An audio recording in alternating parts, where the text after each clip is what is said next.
Right before we jump to the workbench, hate to make you wait, but if you could please subscribe to my channel and also click the little bell so that way you don't miss any of the projects at all. If you click the little icon in the corner of my video in the right hand corner, you will find a little Rotary Creations emblem, and you can click that even to subscribe just to make it easier on you. And make sure you watch until the end of the video and press the card to lead you to one of my other videos that I'll be putting on here also, in case you're interested. And so now we're going to look at this Hyper Tough Orbit Sander. Alright, so we're here at the workbench, and if you'll notice, I got a new tripod for my phone, so that way it'd make it easier to record the videos. I'll leave a link in the description of which tripod I got, so that way you can go ahead and go buy it and start making your own YouTube videos. You know, if you ever wanted to start a YouTube channel, if you think you know how to build something better than someone else does, or if you think you can put out a really great video, then you need to make a YouTube channel, you know, and get started early. So just open the box to this new Hyper Tough 2.4 at random Orbit Sander. So really excited about this thing, really needed it.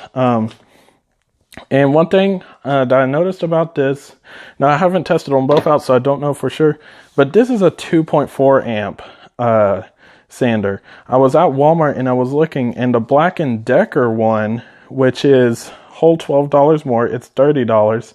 It's exactly, I would say exactly the same as this, but it was only 2 amps. And when you are buying power tools, you want higher amp tools, so that way when you're working on something, it don't bog down at all or slow down and stuff like that. It has power to power through. So, and since this is a low cost channel, I try to buy stuff that's cheap for you and also for me. This only cost me 18 bucks, not including some of the sanding pads that I got. So first thing we see when we open it is we have a few sanding pads. This one's 80 grit. The other one might be a different one, but they do both look the same. So you get a couple just to start out real quick, which that can help you if you forgot to buy some. Here's the dust bag for collecting all the sawdust and stuff like that from when you're sanding. Pretty just plain cheap, but also, you know, it does come in handy, especially if you're indoors like I am. Like, my carpet's right here, so I don't want to get that dirty as much as possible. I have to use my vacuum all the time, so this will help out a little bit. So here is the actual sander. We'll set this box out of the way. So it's actually pretty hefty. It's got a nice good weight to it. It's got a simple on and off button. It is actually a nice pretty rubber button, and then you just click the on side for on, and then you click the O for off, and so we'll make sure that's off. The cord, surprisingly, is pretty heavy. I mean, this is about as big as the cords for most of my other large power tools, so very impressed with that. One thing I do notice is this is a little bit loose, just right in the back of here. So might want to see if you can do something to fill that in, so that way you're not going to potentially strip the cord by it bending and stuff like that. So I would stiffen that up, but other than that, bottom of this is great, nice and grippy and spins good. So let's take one of these 80 grit pads, since these are free, and put it on here. And just a disclaimer, I have never put one of these on here. This is my first Orbit sander that I've ever gotten, but pretty self-explanatory. I mean, if you can't figure it out, I'm sure there's a video of how to. So we're going to take this pad right here, match it up with the holes, and match it up with the dust collection holes, and set it on there. So make sure you have good light, so that way you can see well and put it in the right spot. And since it is a Velcro pad, you could take it off and move it to a different spot if you possibly had to. But get it as close as you can on the first try. So now we got it on here nice and stuck. Make sure you mash it down.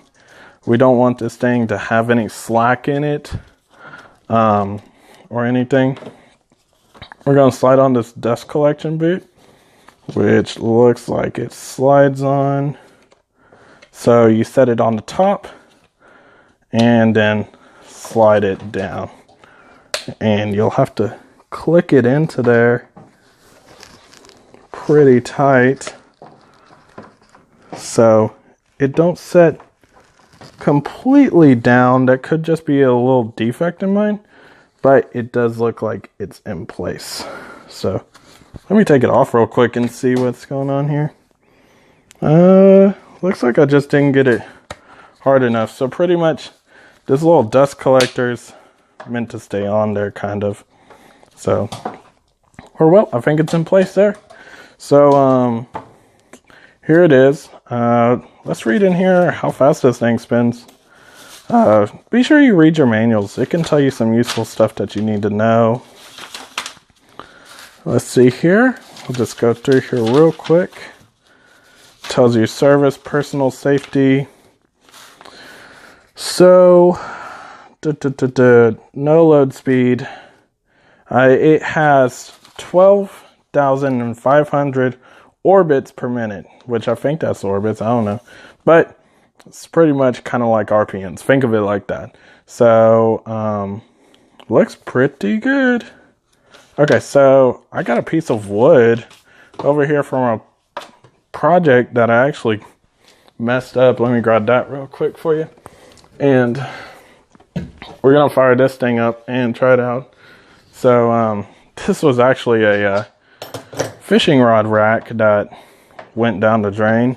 It was my first time making one, and as you can see, I cut these slots too skinny, and one of them wound up breaking off and stuff like that, and it was really irritating, but then I made a new one. So, yeah, all better now. So, this is a really heavy cord. I mean, if you haven't bought one of these, I mean, I don't think you're losing anything. I mean, the thing about buying cheap tools or cheaper tools, okay, like I have a Black & Decker power drill. Now, I do believe I need a new one because the batteries are getting old on this one, but other than that, let me plug that in to the power.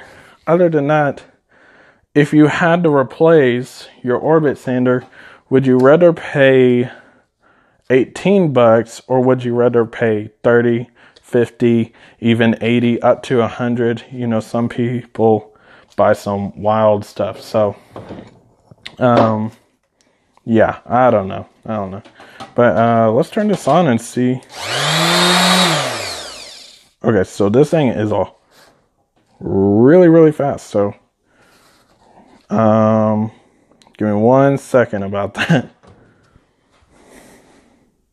We're finishing the review of this Hyper Tough 2.4 amp sander. Let me just put my Dremel up.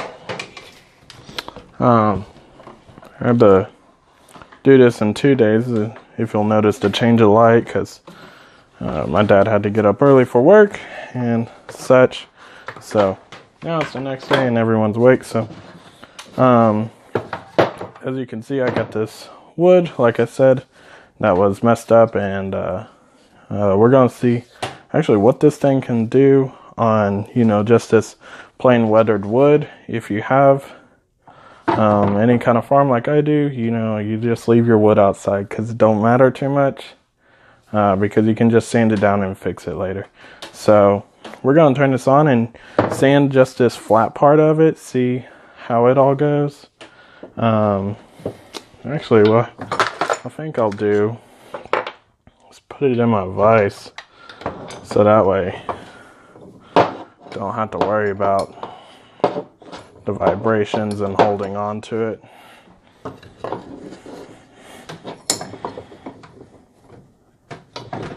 You're generally supposed to use these like setting flat, but for our purposes it don't really matter. We're just gonna see what it can do. All right, and so And here we go.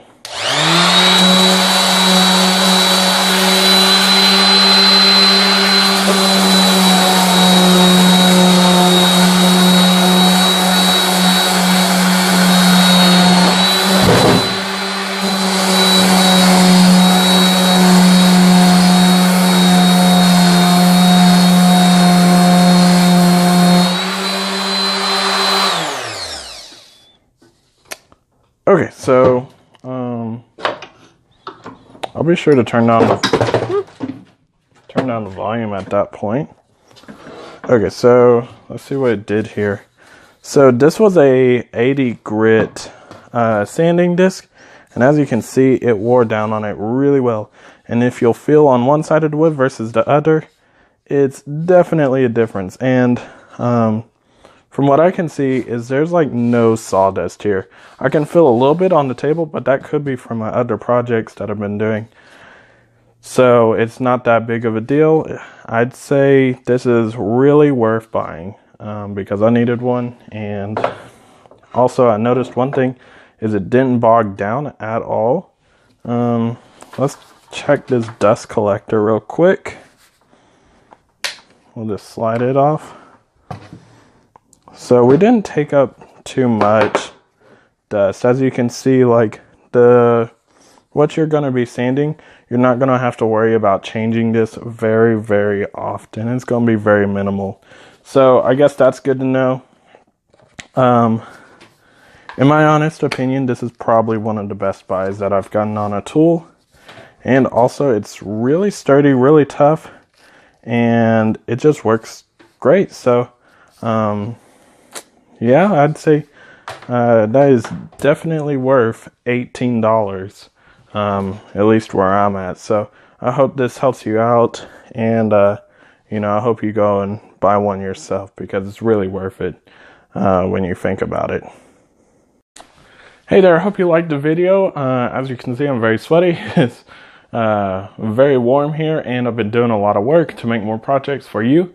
And also, make sure you subscribe and press the bell when you subscribe, so that way you don't miss any other project videos, and one that I'm going to upload this week of how to make your own fold-up desk with a shelf, so that way you can have a desk in your room, and so you don't have to, buy any desk that's $200-$300. I mean, there are some that are expensive, or even $80. Cheapest I've seen is about $30. So this is just to help you out, and also to make it your own. Nothing's as great unless it's your own. So make sure you subscribe to the channel, so that way you don't miss a project at all.